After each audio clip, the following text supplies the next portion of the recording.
Bonjour à tous et bienvenue dans cette nouvelle vidéo. En magie, on oublie souvent à tort que la réussite d'un tour est liée non seulement à la maîtrise d'une manipulation, mais également au contexte qu'on accorde à cette manipulation. C'est toujours plus glamour de dire que l'on a pu lire dans les pensées d'un spectateur et ainsi retrouver sa carte, que de simplement tirer la carte du jeu et dire c'est votre carte. Et non seulement ça a plus d'esthétisme, mais ça permet aussi d'amplifier la réaction du spectateur, parce qu'il va se concentrer sur votre jolie histoire et il ne va pas chercher à comprendre vos manipulations. Je vais vous montrer maintenant un exemple concret.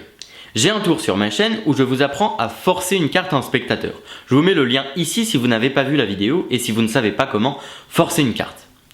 Je vous apprends dans cette vidéo qu'il y a plusieurs routines qui permettent à cette simple manipulation de prendre plusieurs aspects en fonction de la manière dont on le traite. Je vais vous apprendre une autre routine aujourd'hui et vous allez voir que ce contexte peut prendre des proportions très importantes, mais c'est ça qui va permettre au tour d'avoir son charme et de renforcer la réaction, de perdre la concentration du spectateur sur vos manipulations et donc de réussir encore plus votre tour.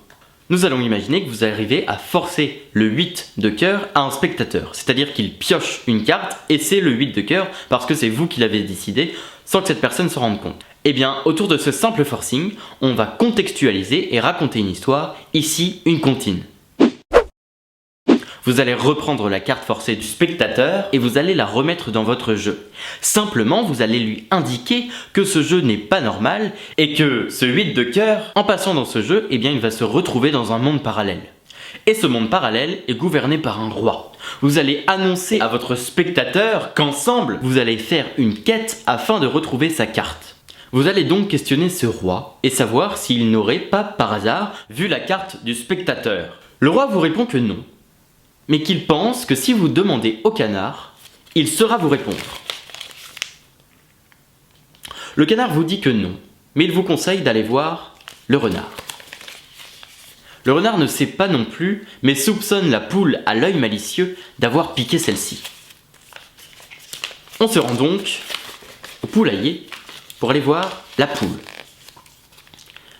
La poule nous dit simplement qu'elle a vu un pirate partir avec quelque chose qui dépassait de sa poche, qui semblait être une carte à jouer. Et un pirate, il habite sur une île. Et sur une île, on s'y rend en bateau.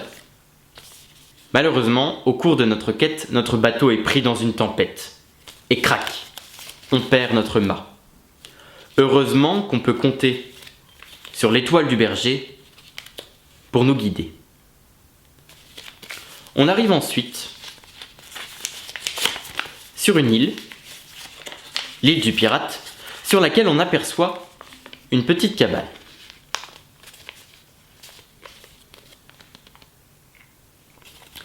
Dans cette cabane, on y entre et on y trouve un coffre.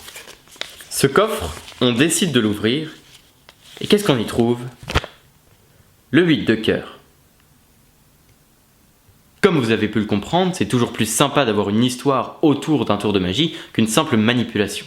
Je vous apprendrai dans une prochaine vidéo qui ne sera pas une vidéo magie mais une vidéo tuto consacrée à l'origami à réaliser cette comptine. Voilà, j'espère que vous avez apprécié ces quelques conseils de magie. Si oui, n'hésitez pas à vous abonner. Je vous dis à très bientôt pour de nouvelles vidéos.